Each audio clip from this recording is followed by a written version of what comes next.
San Francisco, it's Rex Broadcasting Wrestling Observer with Dave Meltzer and Brian Alvarez. Are you ready? Are you ready? Let's get it on! How's it going, everybody? This is Dave Meltzer. We're going to be here for 2 hours tonight, as we are every Sunday night, talking pro wrestling. We're also going to be talking mixed martial arts. We've got quite a bit to talk about because this is one of the busiest weekends of the year. We have Brian Alvarez, who will be here for the first hour because Brian's wrestling tonight. And in the second hour, well, actually, halfway through the first hour, we're going to be joined by Mike Tenay. We're also working on getting some other guests. We'll wait to talk about Fred Blassie when Mike Tenay comes on because Mike Tenay grew up watching Fred Blassie, and I would say he would be one of the real experts on the career of Fred Blassie. So we're going to talk a lot about him. Of course, we're going to talk about UFC Pride, WWE, Raw, and SmackDown. We're a week before Judgment Day. What am I saying? Bad Blood. And many other pay-per-views. In fact, there's a WWE pay-per-view going on right now. WWE had an Insurrection pay-per-view. Oh, my God, what a botched deal that Insurrection pay-per-view was. And we can also talk about the botched deal on Monday night. Earl Hebner's refereeing. You know, Earl Hebner's been refereeing. I've never seen a ref.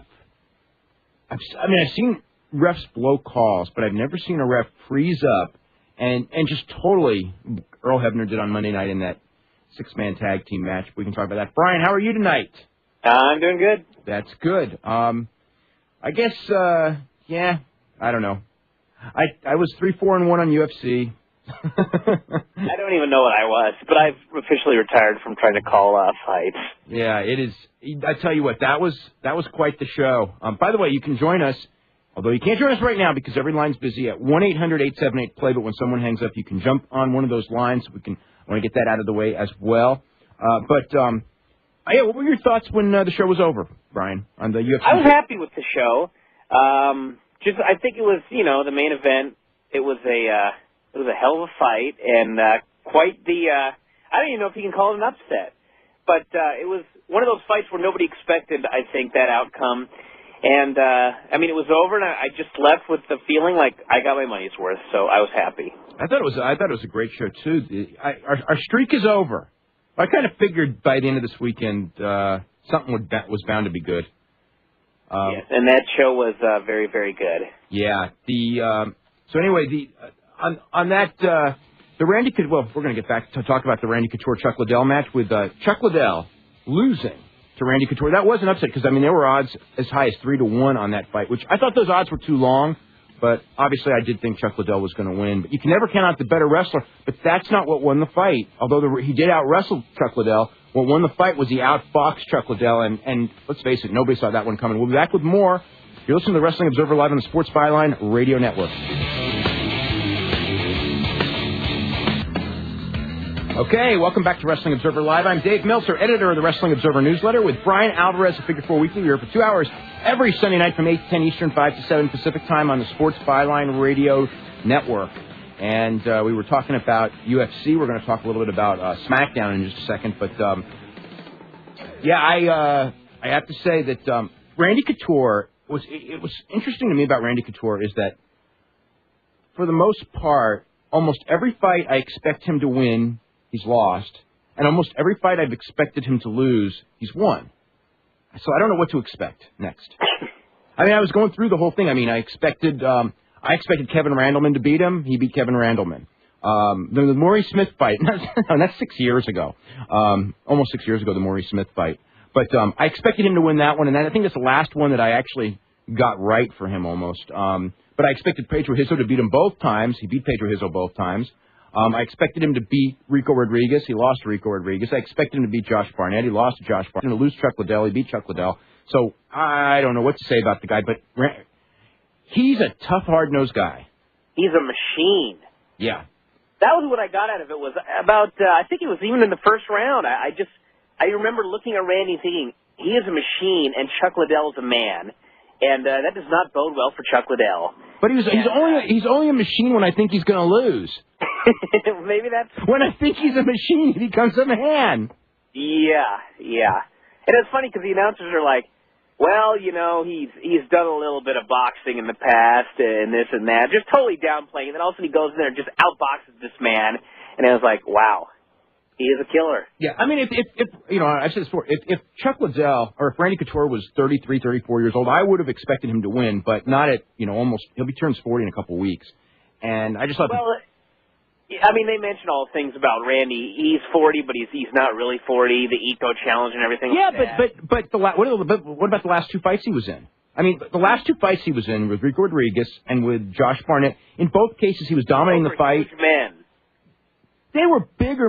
They were making that out to be more than it was, okay? I mean, Rico was probably also bigger than a guy who probably should not maybe have been as big as he was at that time. What are you saying? What, Randy Couture? I mean, Randy Couture's wrestling weight was 220. That he went in at 220. Josh Barnett was probably about 245, I think, when he fought Couture. And I think Rico was probably about 240. It wasn't that big of a size difference. I mean, they were making out, Randy, lost to these guys 50 pounds heavier. They weren't. They were 20 pounds heavier. It makes a difference. But he lost because he got tired first in those matches. And part of it was because, they are bigger guys, and that does tire you out quicker. In this one, with Chuck Liddell, he was going against a guy who was probably roughly the same weight as him. I don't think there was any, they weighed in exactly the same. I bet you they rehydrated. He looked like that in the octagon, though. Did he look stronger? I thought Chuck looked a lot bigger. Yeah, so maybe he was bigger. Yeah. Chuck did not look in as good a shape as the last time we saw him. No, he did not. One of the things about predicting these fights, as we've learned many, many times, is the motivation level has a lot to do with it, in that every fighter that has success, and we've seen it, one after the other, they all of a sudden start believing that they're really as good as everyone says they are, because there's no machines in real life and there's no unbeatable fighters. And when you get in that groove where you're thinking, I can't be beat, that's like when you're going to get beat. And that's why a lot of times, like, I expect some upsets, because I always think that if a guy's won 3 or 4 in a row, it's like he's going to fall victim to that. And then sometimes it doesn't happen, like Mirko Cro Cop. That's what I expected with Mirko Cro Cop, and God was I dead wrong on that one. In the Pride Show, Mirko Cro Cop won in 3 minutes and 17 seconds over Heath Herring, and Emelianenko Fedor won. Yay, so I got one right. You got that one right, and Emelianenko Fedor beat Vegeta with a choke. So that sets those two up for a championship match, probably on August the 10th, and for the heavyweight title. And that's close to, there's some dream matches on the horizon, because the winner of that has got a match, an easy money match with Bob Sapp, and you've still got Nogueira coming back, most likely at some point. So Pride's got some good matches on the horizon. UFC's got some good matches on the horizon. But let's get back to pro wrestling and SmackDown on Thursday. Kurt Angle came back, and a lot of people are just raving about the SmackDown show on Thursday, and I thought that the Rey Mysterio Jr. Matt Hardy thing was tremendous. Not just a very good match, but just a very good build-up, a very good setup. The best worker in the match was Rey Mysterio's wife. I mean, what a tremendous performance.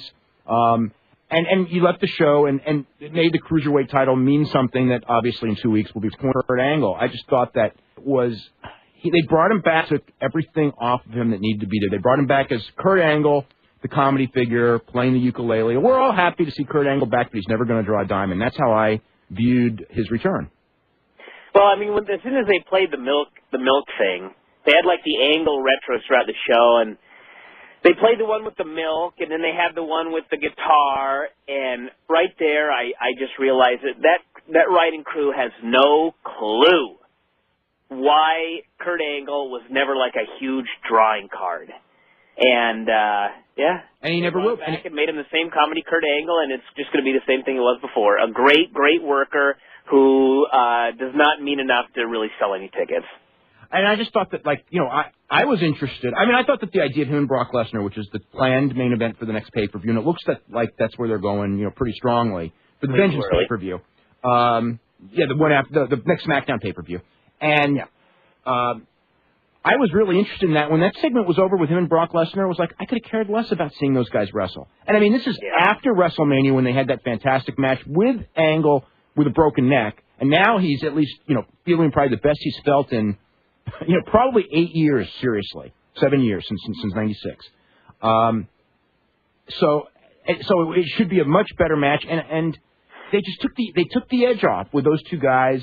I think part of it, too, is they didn't even make the broken neck out to be a big deal.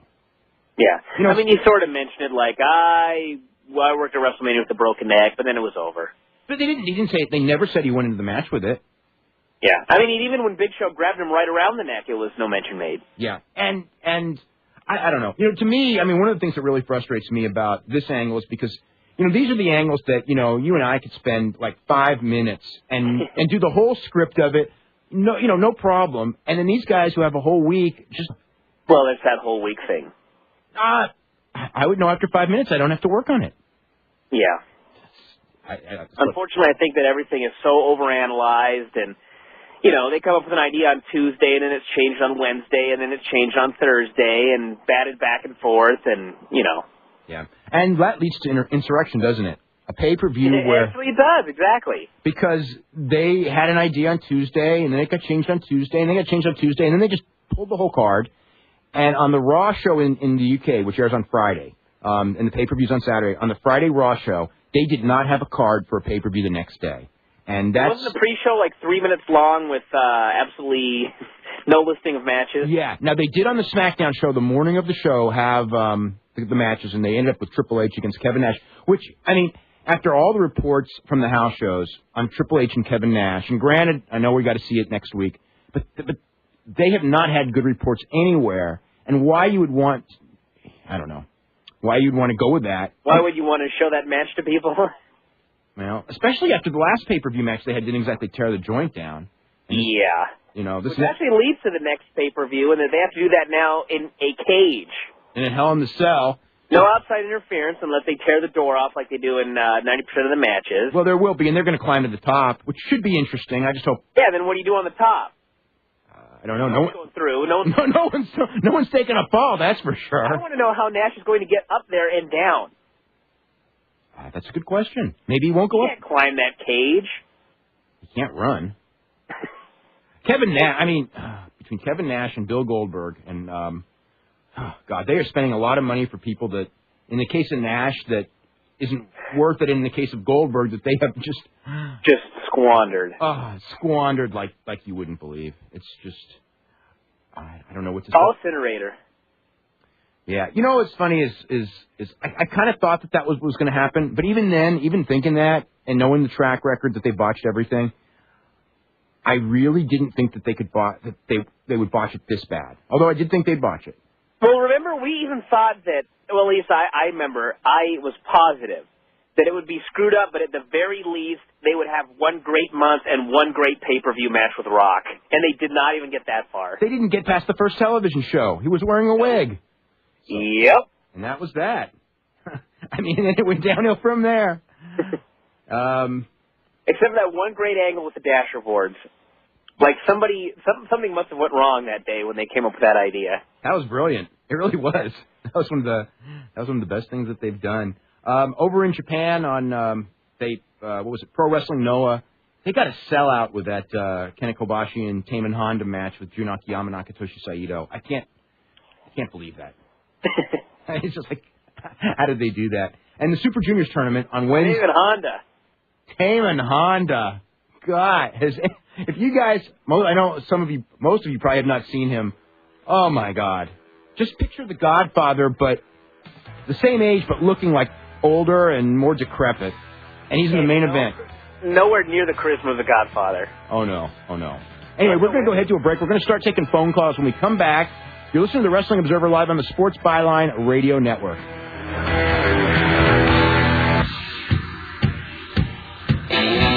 Okay, welcome back to Wrestling Observer Live. I'm Dave Meltzer, editor of the Wrestling Observer Newsletter with Brian Alvarez of Figure 4 Weekly. If you're interested in either of the two publications, subscribe to either of the two publications, you can go to www.wrestlingobserver.com, and there's information on the site on both publications. And this week's Observer is great.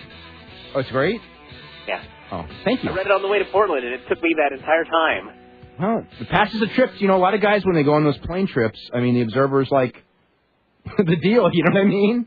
They hide it in their Sports Illustrated and then read it. But that is the biggest Observer that I have done, I think, in my entire life. Except as far as a weekly. Was it really?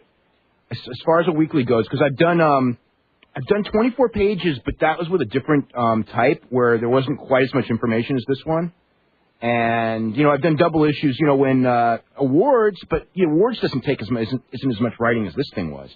This thing between the Freddie Blassie story and the History of Wrestling story, oh, my God. Doubt when that thing was over. but doing another Blassie story this week. But this is if you want to ever get an Observer, this is the one to get. I mean, as far as if you want to know anything about wrestling between 1988, 1989, boy, that's everything that was going on there that I know of anyway. Oh, yeah. But, by the way, second hour, we've just got this confirmed. The Destroyer, Dick Beyer, will be on in the second hour. Mike Tenay will be up in just a couple of minutes. So, and of course, Dick Beyer was one of the legendary rivals of Freddie Blassie. So we'll talk a lot about Freddie Blassie a little bit later on in the show. I want to mention real quick that in the Best of the Super Junior tournament, it's Akira against Masahito Kakihara and Koji Kanemoto against Takashi Sugiura, and that will be on Wednesday. And then those two winners will meet later on Wednesday for the championship. So that's that tournament. So that's being taken care of right there. And Brian, I want to ask you, you're wrestling tonight in Milwaukee, right? Yep. Are they gonna let? What's the scoop with? I mean, is it regulated? Not regulated? I think everyone that is here tonight is licensed, so I don't think that there will be a problem. When I got here, I was told that I will need to provide blood work information beginning after June 30th. So I guess that's the only thing I'm going to check for now. But I assure you that nobody on that WWF show sent in their blood work. So there you go. It's funny. I mean, I understand the realities of economics and all that, and why this all happened. But I just hate double standards, and especially when. Like you and I both talked about this, like a guy who was going to make, $25 the last show you were there, probably? Actually, to be perfectly honest, probably $0. Really? Oh, yes. Okay. Well, a guy who drove, from Washington, right? Yep. So about 2 hours and 40 minutes. Yeah, so he drove down to work a show that he was going to get paid no money for, even though he's a professional wrestler, and he was not allowed to wrestle because he didn't have, the correct licensing, which would be okay if that was being held to the WWE guys came in, and none of them had to follow that at all. Yeah. And before anybody calls up to argue that the WWF wrestlers were licensed in other states, this person was also licensed in another state, that being Washington, and that didn't matter. Yeah.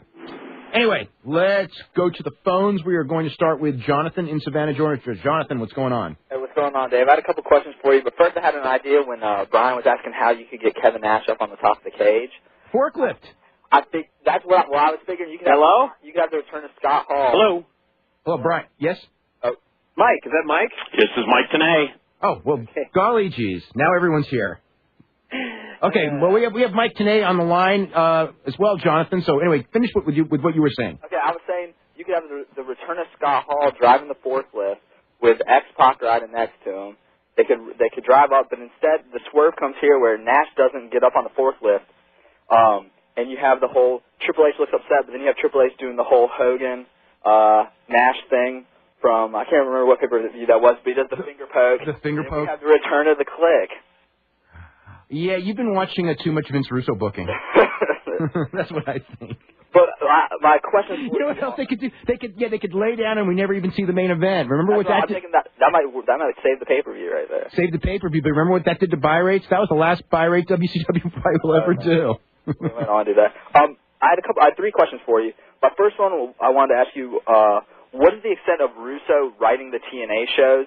And also with that, what are the backstage politics as far as, since Jarrett's had the belt for a little bit, like as far as he's getting kind of like old as the champ, like are they going to give it new blood or not as long as Jarrett's, not as long as he's got? Oh no.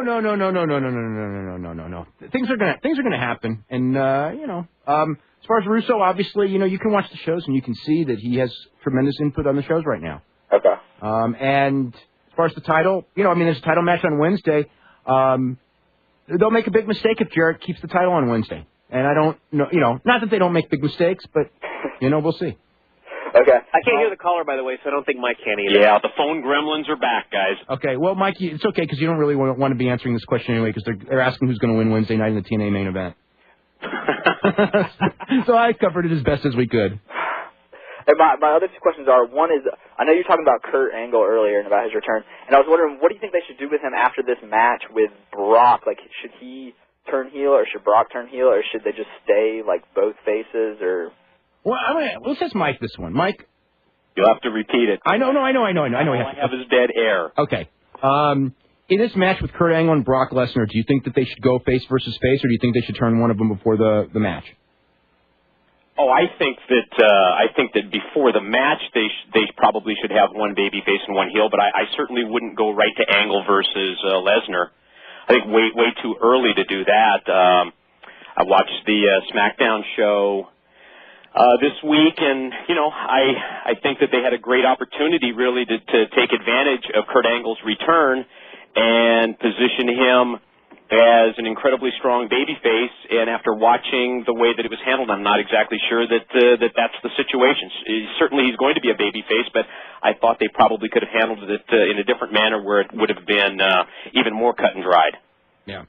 Anything else, Jonathan? Yeah, where was actually I just thought something with that. Where is Team Angle at? Wouldn't you think maybe they might be involved in some way? They're going to do something with Team. The deal was that they wanted Team Angle off of the show when Kurt first came in, so that way they can build to something rather than have people go, wait a minute, how come Team Angle wasn't with them? Because they're going to make him a babyface. They're not going to turn Team Angle, I don't think.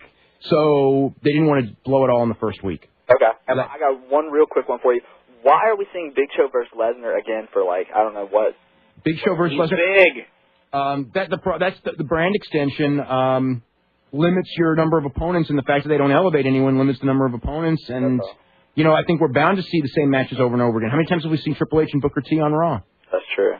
So too many. That's the answer. Yeah. Too many. Okay. I think another thing for the Big Show match is that I think they're trying to keep the SmackDown situation hot, and without having of SmackDown guys on the pay-per-view upcoming, I think they almost need to book interim, quote-unquote, main event type matches just to keep the momentum or try to keep it going. So I think that's probably why they went to that, just sort of to keep the ball rolling with the SmackDown roster. But I do have to say, though, that the WWE gets props for the way that they have been building up the matches and announcing them in advance and throwing up the graphics and the last probably 3-4 weeks.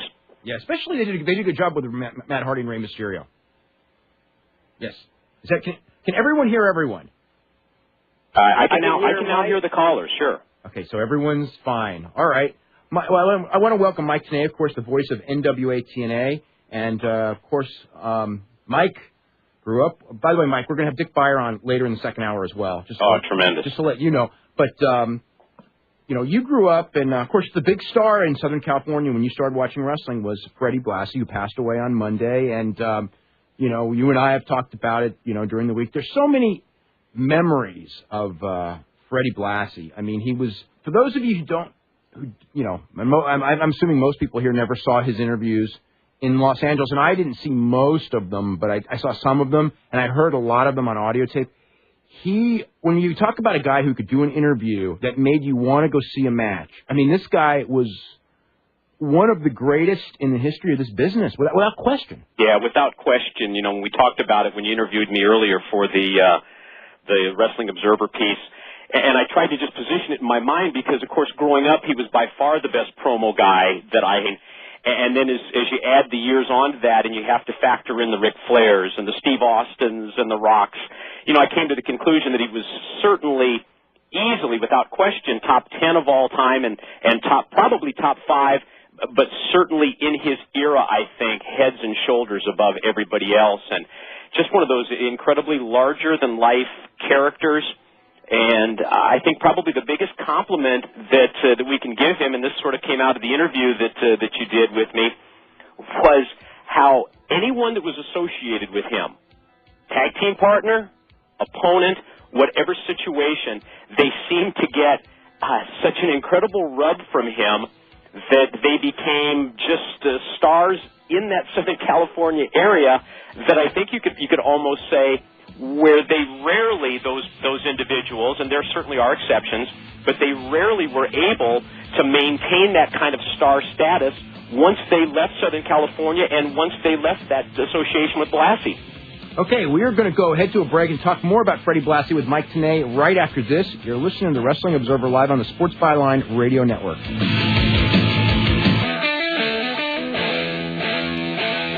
Okay, welcome back to Wrestling Observer Live. I'm Dave Meltzer, editor of Wrestling Observer Newsletter with Brian Alvarez of Figure 4 Weekly. And, of course, we've got Mike Tenay, the voice of NWA TNA. They're on every Wednesday night on pay-per-view. They actually have a couple of really big shows over the next 2 weeks because on the 18th is going to be the anniversary show, and of course this coming Wednesday they got a three-way for the NWA title with Jeff Jarrett, AJ Styles, and Raven. 2 weeks in a row with an NWA title match. That's kind of unusual, and we'll talk about that in just a second. Of course, we've been talking about Freddie Blassie. We're going to have the Destroyer on in the second hour. And in the early 60s, when you started watching wrestling, and, Fred Blassie was the top heel in Los Angeles, and just, looking back, just a tremendous drawing card. And, in those days, wrestlers were looked at, I don't know, I mean, like, it drew, in many ways, without any question, it drew bigger crowds than it's drawing now, but they were not as acceptable, I would say, in certain aspects of mainstream entertainment. Fred Blassie was the exception, and why do you think that was? Well, I think it was simply because he was that larger-than-life character. He looked the part. He was an incredible talker. It was in Hollywood, the Southern California area where they looked at Freddie Blassie, and he just looked like he was your top guy in the promotion, and he delivered when it came to talking. Bell to bell, totally different type style than many other people. Certainly had his limitations, but I think, really played through those limitations and through the use of blood and through the use of the gimmicks that he had, the biting, the choking, the gouging. His basic style seemed to work for him because it was exactly what you sort of expected from that character. And you talked about the fact that he was such a great drawing card in Southern California. Wow, if you were to chart the growth of Southern California wrestling, and if you were to look at the boom periods and watch that graph and watch that chart just go upscale and then watch it drop off, whether it was in the 1960s or in the 1970s, I think the parallels that you would draw as to the amount of times that Blassie was in that territory, you would absolutely be amazed that when the business went through the roof, Blassie was the focus, Blassie was the center of it, and as soon as he would leave, for the most part, business absolutely dropped off drastically. I just want to remind you that we do have one open line at 1-800-878-PLAY, so you can jump on that. Also, the other thing, Jeff Walton told me this, and I had just never thought of it because, again, when I started following Los Angeles wrestling and watching Los Angeles wrestling, the wrestlers from Mexico were such a huge part of it, and it was, you and I, we grew up with a very different wrestling than, people in other parts of the country, and I think that made us more acceptable to Mexican wrestlers because we'd seen it and we'd seen it work. We knew it worked. In other parts of the country, it was just like, they do a different style, close your eyes, close your ears, I don't want to see it anymore. But Blassie was very integral because, again, when I was growing up watching Los Angeles wrestling, it wasn't as if the American fans did not love the Mexican wrestlers that were there. It wasn't like it was two different cultures. I mean, he was a great part of getting those guys over, and the fact that, the two different styles of wrestling coexisted and worked together, and for a while there, it's very, very hot territory with it. He was a tremendous part of that and played a tremendous role in getting over the Lucha Libre wrestlers that came from Mexico, whether it was the era where Blassie was the absolute outrageous heel and the Mexican wrestlers that were coming in to oppose him, or by the same token when Blassie was a babyface and Blassie was teaming with them. There's absolutely no question that through his interviews, Freddie Blassie established them as being important because he directed so much of his attention towards them and made them a big part of the program, and absolutely no question that Blassie was very integral in getting the Mexican wrestlers over in Southern California. One of the guys... Why did he do that? Why did he do it?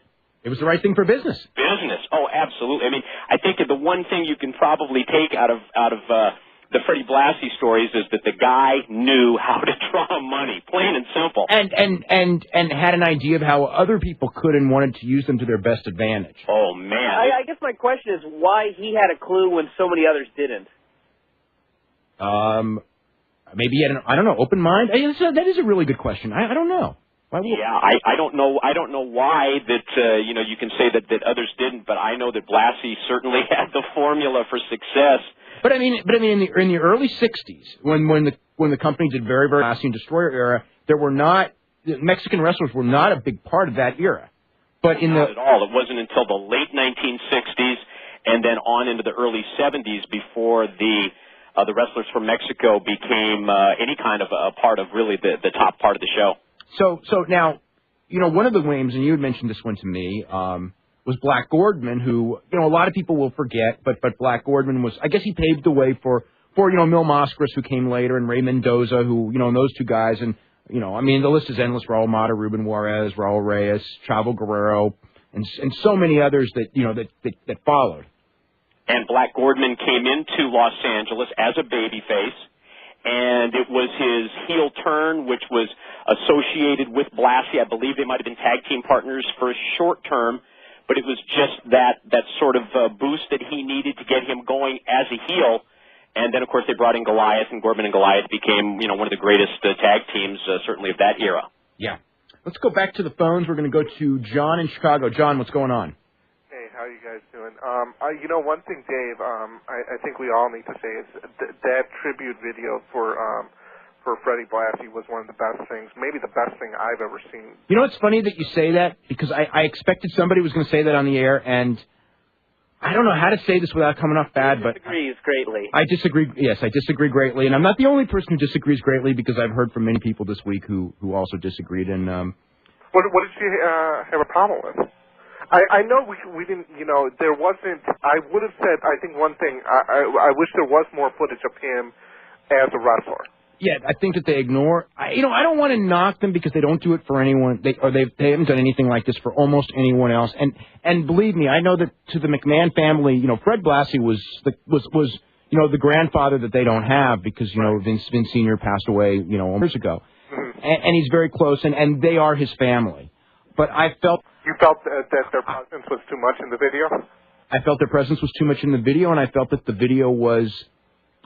To me, Fred Blassie should be remembered as this incredible drawing wrestler. The guy, this is the guy, and in all these obits that have been written, that he's getting no credit for, that he deserves. This is the guy that Muhammad Ali, when Muhammad Ali was a kid, took his whole gimmick from and became the biggest sports star in the world.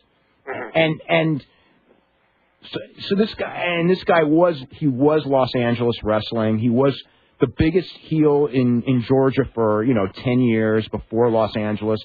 And granted, there's no footage of those eras to be found anywhere. But I just felt that video showed just a very small part of Fred Blassie's life, which was managing when he was 65, 70 years old. And I'm glad they showed it. I'm glad they had the respect for it. I just felt that, and then Fred being nice to the kids. I just felt that, to me, I would have rather seen, like newspaper clips of the sellouts that he drew and still photos of, those other things. And just to show, like, what an incredibly big star in wrestling that he was. All you really got was, hey, the McMahons liked him. And, they did.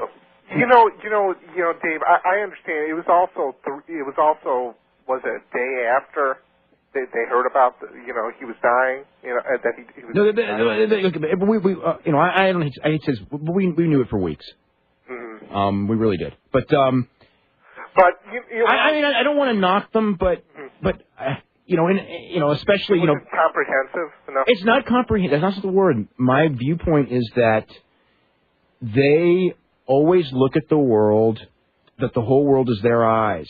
And, it's like the whole world is the McMahon family. And I think in this case, they should have looked and said that this guy, while his association with the McMahon family was a big part of his life, certainly the later years of his life, without a doubt, that was not his entire life and that was not his entire stardom. And I just felt that they couldn't get past it. It was nice, of course, but of course they were going to be nice to him or a Gorilla Monsoon more than, say, to a Luthez or somebody like that, right, because he's their family. The Sheik they didn't mention because the Sheik is not their family. Okay, Freddie is their family. Well, anyway, I just thought of that. I'll agree to disagree on that. But a couple questions for you, Dave. With the pay-per-view coming up, and I was wondering, do you think from Raw and SmackDown, I think with the Mysterio winning the belt, and seeing that six-man tag team match at the beginning of Raw with women. I'm wondering, do you think they're ever going? Do you think they'll maybe do something with the women's division or the cruiserweight division now? I mean, it seems to me that they could make some money. I'm not looking for.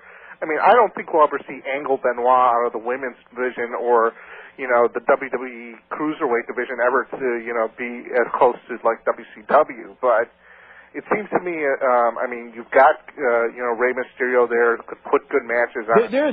Rey Mysterio's definitely got his big supporters in that company right now. So, as far as the women, I don't see the women ever being the main event. No, never. No, I understand that, but you've got. I mean, you look. I'm looking here. You've got 6 good women, I guess, wrestlers for what they are right now, and you've got Gail Kim coming in. You've got Lita coming in. I'm not saying you can go Benoit, but you. I know the women. The women have had the best match on Raw a couple of times in the last month or two. I remember that. They maybe even had. I mean, Fit Finlay really deserves. I mean, and whoever's pushing that division really deserves a lot of. Well, Fit Finlay deserves credit because he took a lot of these women and he's made a real wrestler out of Trish Stratus, and who would have ever thought that he would, and some of the ones like Nydia and Tori Wilson. While I wouldn't go so far as to say that they're real wrestlers, they're certainly much better than they were not all that long ago. And the other thing I had real quick is, okay, once we get past this pig of a match for the main event on the pay-per-view. Yes. Okay, Triple H faces Goldberg. Don't. Okay. That was the plan. Well, that was okay. That was the plan. That was the plan a week ago.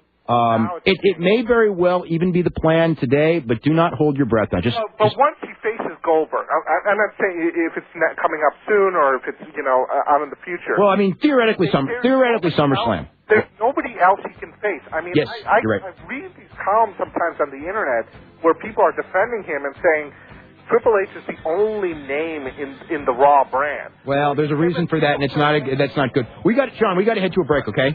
Right. Okay, we will be back with more. We'll be taking more phone calls right after this. We got Mike Tenay. We're going to have Dick Beyer on. We're going to talk more about Blassie as well. You're listening to Wrestling Observer Live on the Sports Byline Radio Network.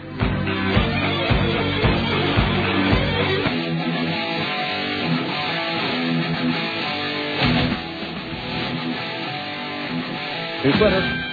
Okay, welcome back to Wrestling Observer Live. I'm Dave Meltzer, editor of the Wrestling Observer Newsletter, with Brian Alvarez of Figure 4 Weekly. Our special guest today is Mike Tenay of NWA TNA, who, of course, lifelong fan of Fred Blassie, and of Dick Beyer, who we're going to have in the second hour.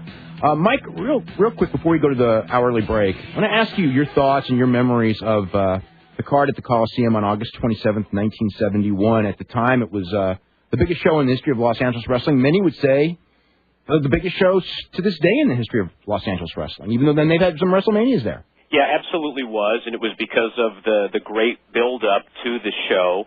I think that in your interview with Jeff Walton, Jeff had talked about that the office had some 18 months that they had it in their mind that they were heading, to that match with Blassie and Tolis, and I didn't realize at the time that it was that long that they had planned for it, but certainly it was one of those great angles, incredibly memorable angle. It took place in 1971, 30-plus years ago, and I can remember every intricate detail about that angle.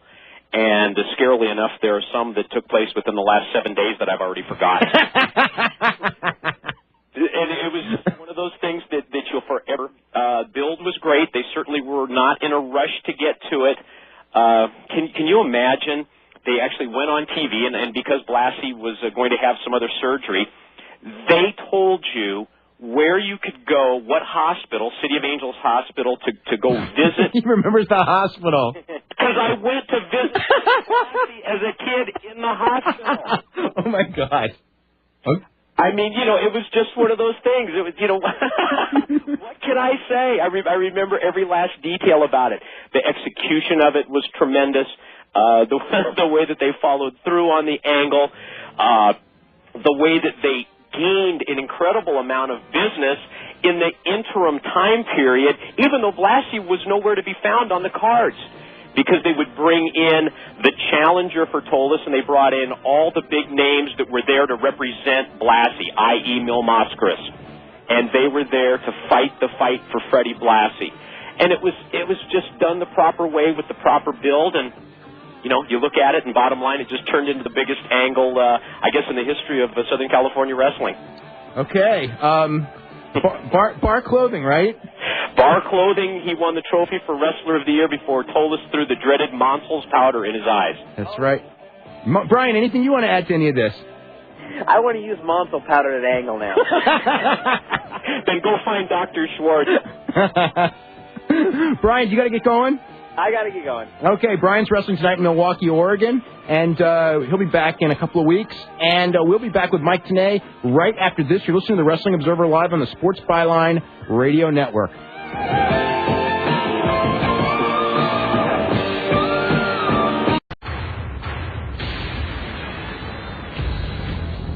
Welcome back to Hour 2 of the Wrestling Observer with Dave Meltzer and Brian Alvarez. Are you ready? Let's get it on. Okay, welcome to the second hour of Wrestling Observer Live. I'm Dave Meltzer, editor of the Wrestling Observer newsletter. We've got Mike Tenay here, host of NWA TNA, of course, every Wednesday night on pay-per-view, and they've got two big shows coming in the next 2 weeks. Freeway for the NWA title with Jeff Jarrett, AJ Styles, and Raven, and whatever transpires there will be followed up by the anniversary show on the 18th, and we all found out that when Mike Tenay was 15 years old, he went and visited Freddie Blassie in the hospital at City of Angels Hospital, and luckily, you'll probably never live that one down. Oh, come on. Just teasing. Are you going to kill me for that one, huh? No, not at all. No, not at all. I guess it just shows you how effective the angle was, and I think even more so than that, because certainly at that point in time, I knew what was going on. I mean, I had... Yeah, you were doing a newsletter. You were doing, like, the leading insider newsletter in the country in 1971. I had correspondents in Japan that had told me that Blassie was going to go over there. I mean, I knew everything about it, but how many times did you get that opportunity to trap Freddie Blassie in a hospital room where he can't run away and ask questions all you want? That really was probably the hook that caused me to go down to the hospital, I think. Oh, my God. Let's talk real quick before we head to the break about NWA TNA. And, it's coming up on 1 year. Wow. I don't think that a lot of people expected to go 1 year. And, again, where you're at now, it's like I almost feel like NWA TNA is one of these things where it's so close and so far, in that we all know that done correctly with the right exposure, we don't know, but I think that we all have a pretty good idea, that this thing could work in some form, that there is certainly room for an alternative wrestling group. You still don't have the TV, and some weeks, sometimes you get real close to what you need to be, very close, and then other weeks you're not close at all. And there were months where I thought that we really needed the TV to take the pay-per-views to a profitable situation, and while that certainly would be a great advantage to have, I'm not even exactly sure that we really do need the TV to make the pay-per-views work and to make the company a success. Yeah, it would be great, but I'm not sure that it's really as important as I thought it was a couple of months ago. I think the organization really deserves a lot of credit for just the mere fact that we've reached that 1 year anniversary. When you look at all the other kinds of competition that were around that have fallen by the wayside over the course of the last couple of years, and you're right. You're 100% right. There are those weeks when at the end of the show on Wednesday, I just feel like that was as close as we were getting really to a perfect show, and then there's other weeks where I feel like we've taken a couple of steps backwards. But I think over the long haul, I think it's been a great learning experience, and I hope that it's been a great learning experience for everybody in the organization, because if we do get that cable television time slot, it's never more important to take advantage of it right from week number one. Oh, you need to have a battle plan on where you're going. Have your Freddie Blassie, John Tolis angle set up where you start at the beginning and work there. What's the old saying? No second chances. That's right. That's right. We've seen that many times in wrestling. We're going to head to a break. We're going to have more with Mike Tenay right after this. You're listening to the Wrestling Observer Live on the Sports Byline Radio Network. Okay, welcome back to Wrestling Observer Live. I'm Dave Meltzer, editor of the Wrestling Observer newsletter. We got Mike Tenay, the voice of NWA TNA, as our guest. We're talking about Freddie Blassie as well as the current wrestling scene. You know, Mike, we talked about the Blassie-Tolis thing, and one of the things in the last, let's say, year or so of American professional wrestling, the few things that have what I would call jumped business a little bit above, or maybe even a lot above what you were normally doing. I mean, I can come up with a couple of angles right off the top of my head. One is the Jarrett Raven thing, and that was because of a long build-up. You know, you had a match, and you built it and built it and built it, and people, you know, the buy rate, you know, we don't know the, you know, without question, it was significantly up from probably anyone you've done except for possibly the first week, and maybe even bigger than that. And then the other one, as I recall, for WWE, was the Brock Lesnar-Rock match, which, you know, that whole build-up, which made Brock Lesnar. And for a while there, Brock Lesnar was really on the verge of being something, and it didn't happen for a lot of reasons that we can talk about. But that was because they had a long-term plan that it was going to go here, here, here, and here, and it ends up with Rock putting Brock Lesnar over clean in the middle, the right way, and Rock did it because of the pro that he was. In both cases, yet, aside from that, there are very, very few angles, and most of the booking on both WWE and in NWA TNA, most of it is obviously week-to-week stuff. And what did we just talk about with the Freddie Blassie, John Tolis? What made it so effective? The fact that not only did they deliver the angle properly, but they let the thing breathe. They wanted, by the time they announced that Coliseum show, it was the match that everybody wanted to see. Probably almost the same parallels that you can draw to the Jeff Jarrett Raven angle that NWA TNA presented recently. And yet I don't really think there's any secret to that.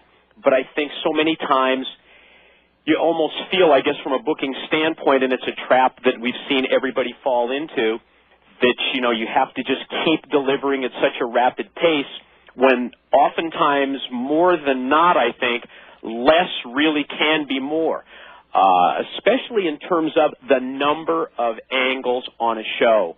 At the end of the night, it all really depends on how much you remember, how many of those angles were so effective that you remember, number one, but the fact that they weren't clouded, I think, by having another, you know, half a dozen angles on there so that by the end of the TV program, your head is spinning and you don't remember any of them. Well, you know, one of the things, you know, we talk about from the injury to the blind early May through the Coliseum, which was the end of August. So you had a big show every 2 weeks, plus you had 90 minutes of television every Saturday night and 90 minutes of television every Wednesday night, both live. So they were in the same trap that these WWE writers are, in that there was a tremendous amount of television they had to write. They had the big shows that they could not ignore, and yet, you know, they didn't go in there and go, oh, we got to bring this back in 2 weeks. You know, I mean, they had they couldn't because Blassie was going to be gone, but you know what I'm saying. I mean, like, the whole thing was arranged so far ahead, and they didn't, you know. They didn't rush it. They didn't rush it, but they didn't change their minds 6 times between May and August, which is what happens far too much. Because you and I both know, I mean, we talk about a lot of angles in NWA, TNA, and in WWE, where we do know where they're going, but by the time they get there, they're never there. Almost seems, as I think back over the course of the last decade or so and try and put this thing into perspective, that the Monday night cable wars may have been the greatest thing for the business, in terms certainly of bringing the big audiences every Monday night. But then at the same time, when you look back, it may have been also among the worst because it almost seemed in that era as if they played a game of can you top this between the promotions and back and forth on the shows. And it almost seems to me that it was at that point in time where they just tried to cram way too much into each week's program. And as we just mentioned earlier, sometimes at the end of the show, you don't remember anything as opposed to remembering that one big angle. I think it's like drugs. You know what I mean? I think that they just got people's tolerance so high, and now they're in trouble.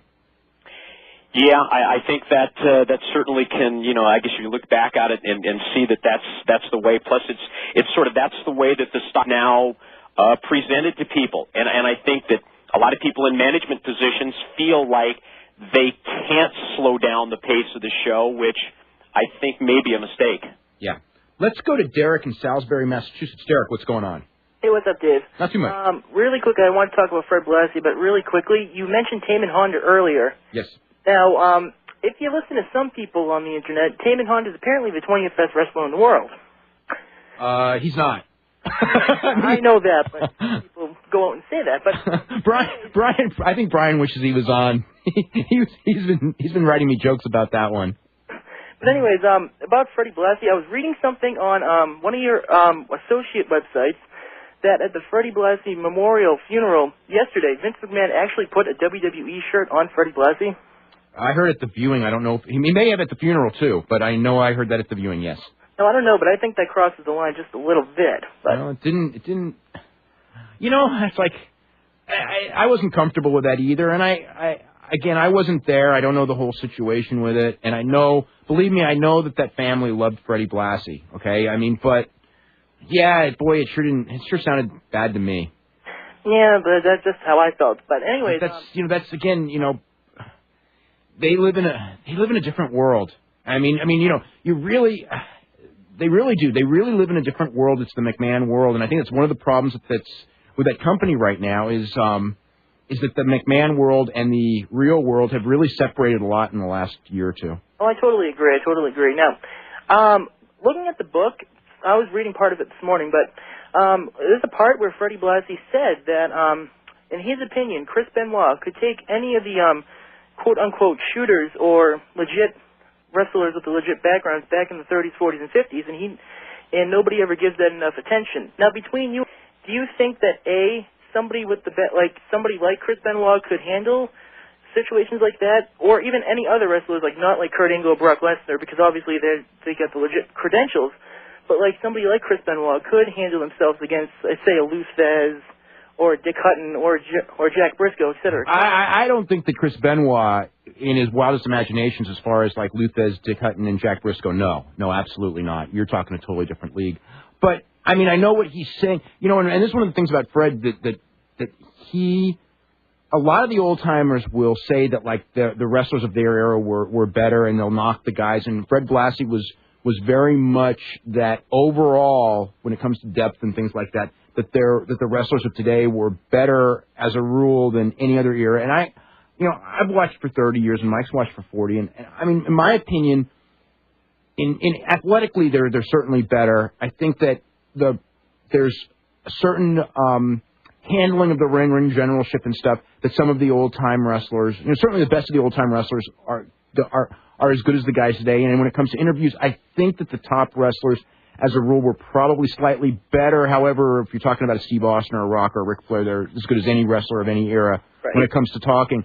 As far as shooting goes, I think the ones that are trained for shooting are going to be as good as the ones that are trained for shooting of any era, if not better, because shooting's more advanced. I mean, the toughest guys in the world 10 years ago would get killed by these UFC guys now. I mean, just because the training and the technique and everything have evolved, and I think that would carry over into the wrestlers. But, Chris Benoit, certainly I would think that just by conditioning and athletic ability, he would be better than a lot of the guys that were not shooters of the old era. But as far as, when you're talking about a Jack Briscoe, no, not as a shooter. As a worker, I think Chris Benoit would rank with any wrestler at any time.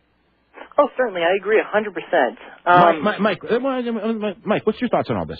Well, I just want to point out that the Gremlins have returned, so I can't hear the caller, but I certainly heard what you guys were talking about. So if I'm on the right track here, there's one of the things that I always appreciated about hearing Blassie being interviewed in the last couple of years was the fact that he didn't stick his head in the sand. He admitted that the wrestlers of today are definitely better athletically, no question, better physical condition. However, the argument that I think that you certainly could make if you've watched wrestling for as long as we have is that psychology-wise, not even close to the wrestlers of the 60s and 70s. Well, the main event wrestlers anyway. Absolutely. Yeah. And in terms of interviews, I think you hit it right on the head, because I think the top guys of today definitely are. And I think maybe depth-wise, I think that overall wrestlers are better interviews today, but there certainly were some great ones in the 60s and 70s. Really? I think that depth-wise, they might have been better then only because more of them had to do more. Well, and they had to do them themselves, which we could certainly talk about when we come back from the break, because that's one of my pet peeves of all time. Okay, well, why don't we talk about that? Derek, anything real quick, because we've got to get running to the break. No, that's it. Thanks for your time, guys. Okay, you're very welcome. We'll be back with more with Mike Tenay right after this. You're listening to Wrestling Observer Live on the Sports Byline Radio Network.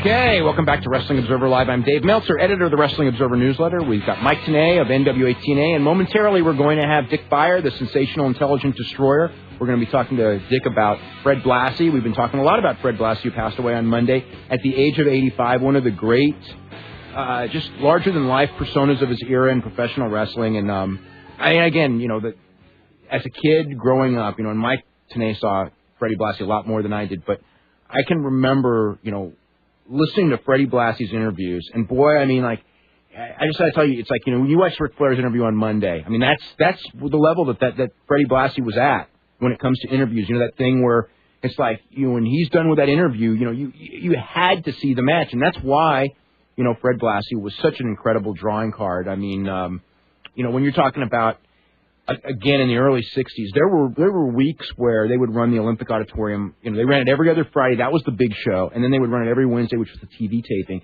And there were weeks where they would sell out Wednesday and Friday in the same week with, Freddie Blassie against... And Mike pointed this thing out to me, especially on Wednesday, but even on Friday, these were not the kind of cards that you would see now where you'd see, 5, 6 deep. This was...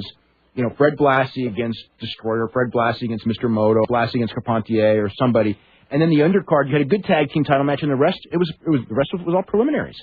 Yeah, and the most amazing thing when you look back, those Wednesday shows, they were televised events with the exception of one main event match. Yeah, the squash matches. Right, yeah, they would either come on at 7:30, a half an hour prior to the TV coming on, or they would have them at 10 o'clock after the TV went off the air.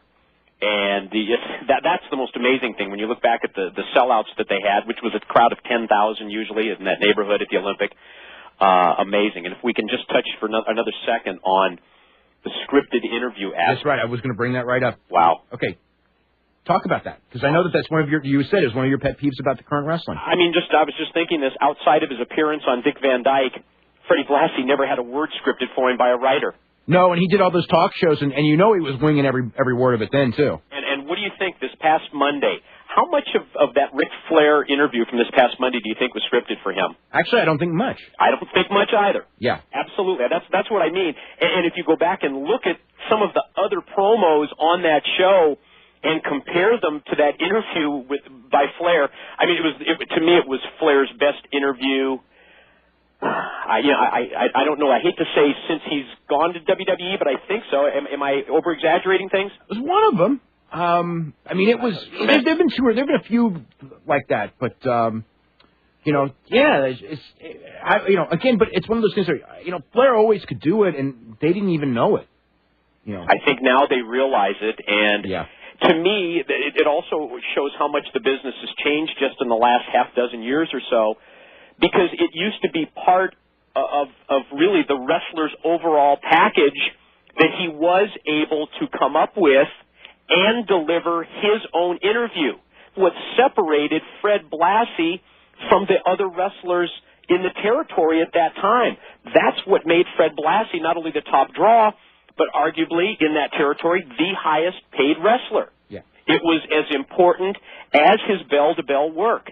And when you see how the business has evolved in the last few years to where the wrestlers spend so much of their time worrying about memorizing an interview as to, A, either working on their match, or B, more importantly, trying to come up with an interview where they're speaking from their heart, you see really where there's a lot of problems with guys when it comes to interviews these days. Hey, we're going to go to Jeff in New York, and then we're going to come back. We're going to have Dick Beyer on. Jeff, what's going on? Hey, what's going on, guys? I just wanted to comment on something with kind of defending Mike Tenay and NWA TNA about booking. I think it's fair to say that to book on the internet is one thing, but to actually be a booker and have the responsibility of, you have actually something. If something happens, if you fail, you actually, what's the worst that could happen? You could lose money, as opposed to someone who books on, just for the hell of it. They don't have anything to lose. So I think I'm not saying that a lot of the situations in the WWF and other places booking's been bad, but I'm just trying to say, they have a lot more pressure. Oh, they're under tremendous pressure, but I think that's one of the reasons. I think that pressure is one of the reasons why they panic too quick and don't let their stories play out the way they should. That's true. Yeah. My other thing I want to talk about is Rey Mysterio. On his DVD, he's in Mexico with his mask on. My question is, I thought that once you take your mask off, you're not allowed to put it on anymore. And the WWF has basically forced him to do that, but he's in Mexico. Why does he have to put his mask on there? I thought he'd do that. Well, he wouldn't be mask on there, but I think that was probably just stuff shot. If they have stuff of him with the mask on, it's probably stuff that was done before he lost the mask in the first place. I don't know, because I haven't seen the DVD. Oh, okay. I'm not sure. Maybe you check. And my last thing, because I know you got to go, is what match did you? Well, you and Tenay. Which match did you like better? The Chris Benoit and Kurt Angle match from I think the Royal Rumble, was it, or the Kobashi and Misawa from March 1st? They were both awesome matches. If you had, I would pick Misawa Kobashi. There was something about that match that Benoit and Angle came close to, but they didn't quite get to that level. Athletically, wrestling-wise on the mat, they were actually better. But just there's a certain atmosphere and specialness that Misawa Kobashi had that Benoit and Angle did not have. Mike, what's your thoughts on that? I didn't hear the caller, but I presume you're talking about what the best match of this year on TV has been? Well, he wanted to know your thoughts of Benoit versus Angle, the match from the Royal Rumble, versus Misawa Kobashi. I would have to agree with you and give the nod to Misawa Kobashi. I just found so much of that match, from the physical style to the psychology to the crowd reaction, to me, made that the best match that I've seen so far this year. Okay, we are going to go to the Destroyer somewhere near Buffalo, New York. How you doing today? Dick, are you up? Hello. I'm supposed to have Dick Beyer up. Should I go to a call? We're going to go to a call. Okay, we're going to go to Brian in Rochester. Brian, what's going on? Hey. I was just wondering, there had been an angle in TNA a while back that involved a lot of NWA executives just being tied up.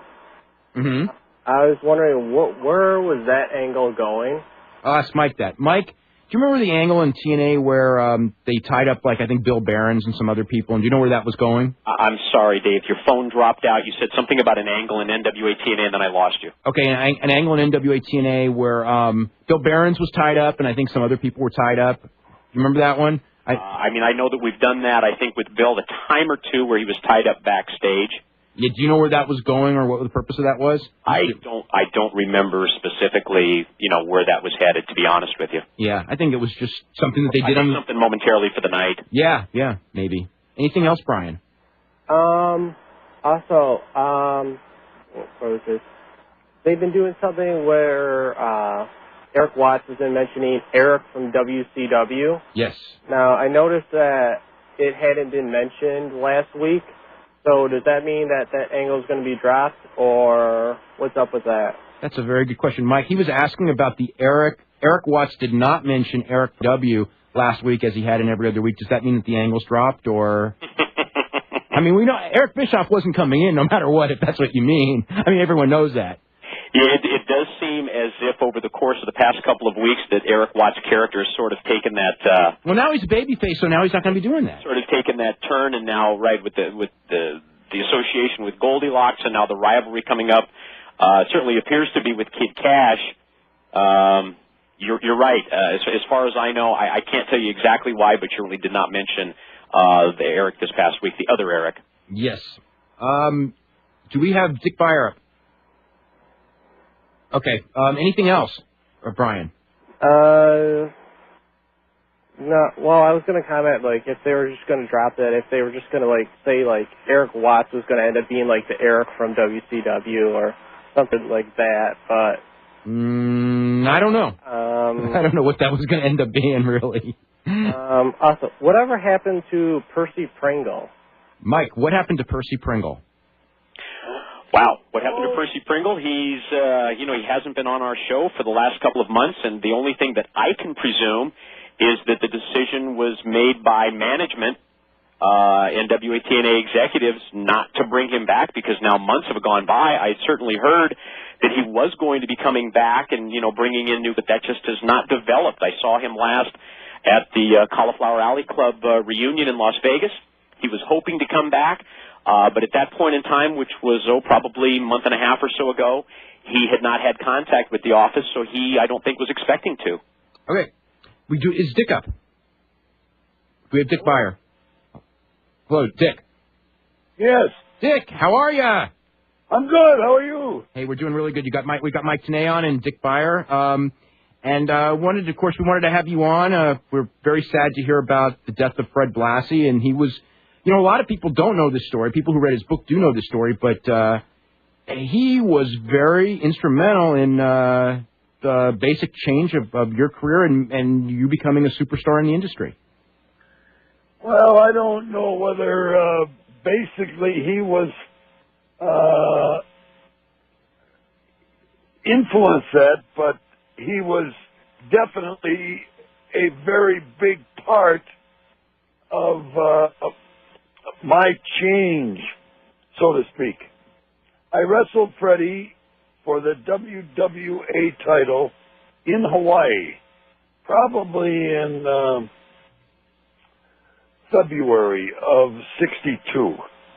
And he went back to L.A. and he told Jules Strongbow, he got to bring Dick Beyer into L.A. He is the greatest babyface in the world. What we did to get the sellout house is that we were on an interview with Al Michaels, of all people. He was doing wrestling in Hawaii. Wow, I never knew that. One of the channels over there, I don't remember which one it was. And we were having an interview during halftime of a pro football game, or a football game. And all of a sudden he dove, unbeknownst to me, across the top of that table, saying, "You pencil neck geek, I'll knock you from one end to the other, you Syracuse." Anyway, to make a long story short, it got the job done, and it sold out the Civic Auditorium in Honolulu. We had the match. He goes back to L.A. He tells Strongbow 6 weeks later he comes back, and he's going to be involved in a match against Peter Maivia. And, or Neff Maivia, not Peter. Yeah. And now he's, in that 6 weeks' time, I had changed from a heel, a babyface, to a heel. And when he came back, I had been training Neff Maivia to beat him, and all of a sudden I was getting too rough with Neff Maivia. And when he came to the Civic Auditorium, the night of the match with Neff, I was Freddie's second, and Lord Blears was Neff's second in a title match. And Ed Francis got so nervous during the match, he says, he came down to my corner and he went over to talk to Lord Blears, and he says, "Beyer," he says, "get the heat down. The Samoans are starting to gather at the exit," which meant there was going to be lots of trouble. And he went back to L.A. again, and he said, "Forget about bringing Beyer in here as a babyface. Bring him in here as a heel." And then I went into L.A. Jules Strongbow made me the Destroyer, and I had a match with Freddie Blassie for the WWA title, and Freddie dropped the belt to me. So that's the whole scenario of probably 3 or 4 months. But I had known Freddie going back into Tennessee territory in the 50s and had some great matches with him.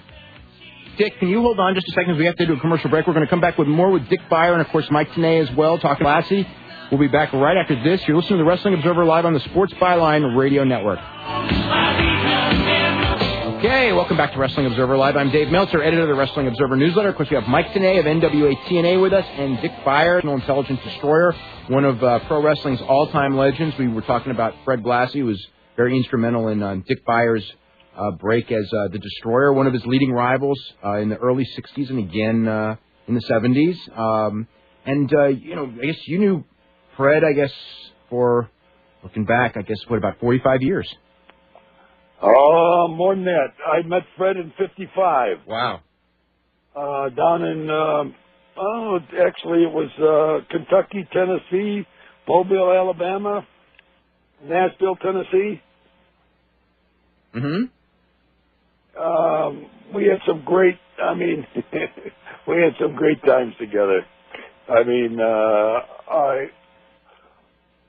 He taught me how to wrestle in regards to being a heel and being a babyface. He taught me the crowd psychology behind the business early in 54, 55. Then again in 58 when I was down in Tennessee again for about 10 months. He used to say, he said, the guys in the business today take all these ridiculous bumps. Well, I took some bumps. My bump was through the ropes and onto the floor. And Freddie used to say, don't take those bumps, you're hurting yourself.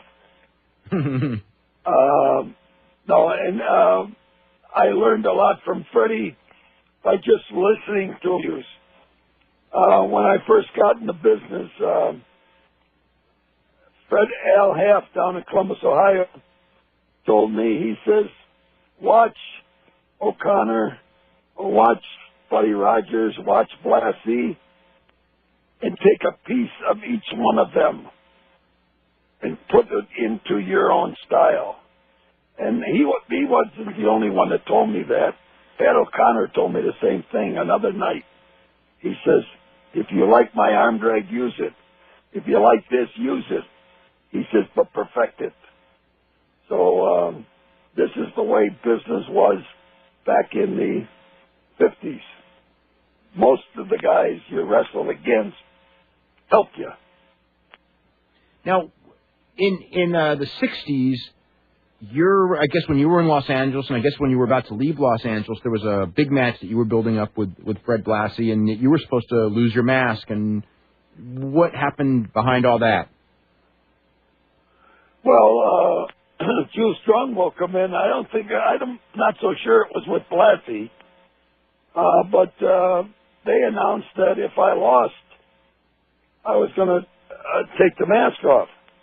And prior to that, I went in to talk to Jules. I said, Jules, when I came in this territory, I want to put a mask on. And now you're telling me tomorrow night at the Olympic Auditorium I'm going to get beat and somebody's going to take it off? And I says, not tonight and not tomorrow night. So what happened is that I don't remember who the match was with, but I got out of the ring and up the aisle with a towel over my head before anybody saw me. And I was up the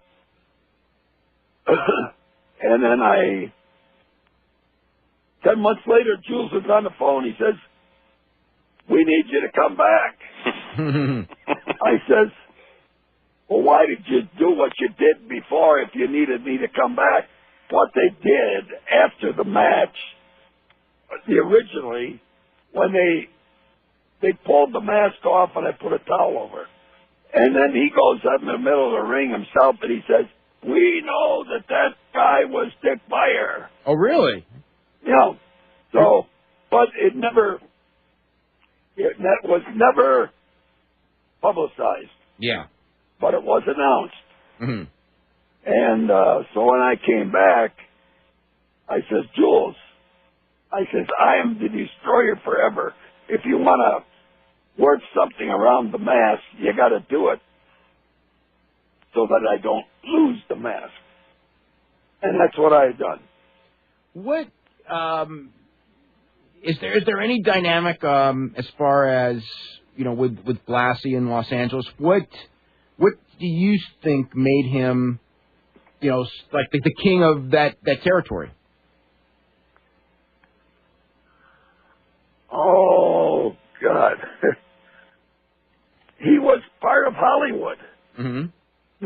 was a hippodrome. He was a blonde and fit in well with the community. And the people there were used to, I guess that's the way I can say it. A lot of us never know what happens to get a person over. But I would say, looking from the outside in, or be inside and being in the ring with him, that he was classy. Well, classy Freddie Blassie. And he was part of Hollywood. You know, that's what I figured. Mm-hmm. Kind of what we were talking about earlier, and it is great to hear the voice of Dick Beyer, the man most responsible for my interest in wrestling. Dick, the way that I put it was that Freddie looked the part, and Freddie acted the part, and he just looked like he belonged in Hollywood. You got that right. Yeah. And I went to Vegas with him many times, and he fit right in Vegas. Of course, in Vegas, he had all his contacts from St. Louis, because back in the early days of Vegas in the 60s, a lot of the pit bosses were Italian from the East St. Louis area. And they knew Freddie way back then. And so consequently, when we go to Vegas for a weekend, we go up there for Sunday TV show and then wrestle on Monday and then drive back Monday night.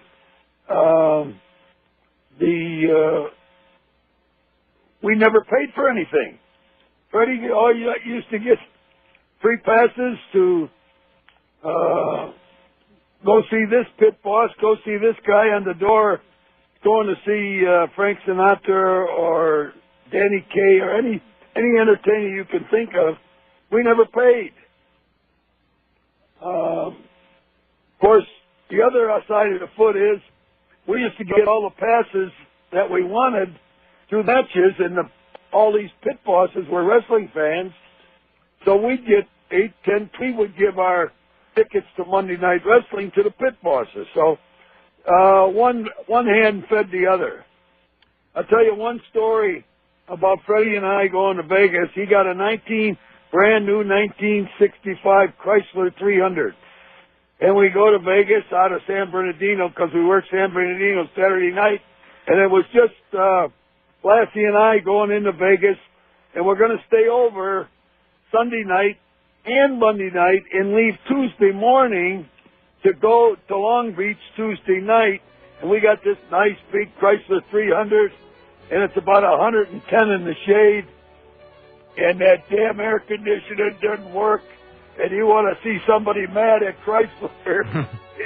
We did everything to try and get there. We stopped in Needles, California. On the way back, it was 120 underneath the shade. Oh, God. Oh, were we hot. Anyway, one little story about Blassie and his... Dick, you hold up, because we have to head to our final commercial break. We'll be back with more with Dick Beyer and with Mike Tenay right after this. You're listening to the Wrestling Observer Live on the Sports Byline Radio Network. Okay, welcome to Wrestling Observer Live. I'm Dave Meltzer, editor of the Wrestling Observer newsletter, with, of course, Mike Tenay with us and Dick the Destroyer Beyer. We were talking about Fred Blassie, and Dick was talking about some of his stories about Fred, who he knew for 48 years, and I guess you were at his funeral Friday as well, right, Dick? Yes, I was. That was a very, I had to go. I was on my way to Syracuse for my 50th anniversary of graduation from Syracuse University, and that was taking place on Friday, Saturday, and Sunday. So I told my wife, I says, we got to go to Jersey or Scarsdale, because there's a lot of funerals you can't get to. I says, I have to get to this one. And I'm more than happy that I went. I got to see his wife, and I got to see some other wrestlers down there. And I got to thank Vince McMahon and I have not been friends over the years, although we aren't enemies either. But I thanked Vince McMahon for taking care of Freddie Blassie. There weren't too many promoters in the country that took care of any wrestlers after they retired. And Vince McMahon took care of Freddie until he died, and he gave a great eulogy. They had a nice video that they had of Freddie Blassie, which was done professionally, and so I went. And the other thing I want to say is, Mike, give Art a call, because before I went down there, I called Art, and he had asked about you. So please give Art a call. And Dave, keep sending me that newsletter, because it keeps me up to date what's going on in wrestling around the world. Oh, you're very welcome. You know, and it's really great to have you on the show on such short notice and talk about Fred Blassie and get so many stories from Mike and from Dick on stuff that most of us would have never known about, and just hopefully get like kind of an insight onto why he clicked and why he really was one of the great drawing cards in the history of this industry, and one of the most enduring personalities. 67 years working in the wrestling business, and I don't think there's anyone alive, or in fact maybe in any time, that worked in wrestling for 67 consecutive years like Fred Blassie, who passed away on Monday. Dick, best of luck to you. And, of course, Mike. You know what? He used to like the ribs. If you want to hear some of them another time, give me a call back. Oh, I'd love to, and I will, believe me. Mike, I want to thank you again for coming on, and we will be back actually a week from Sunday live. Next Sunday we'll have a tape of the show with Mick Foley. You're listening to the Wrestling Observer Live on the Sports Byline Radio Network.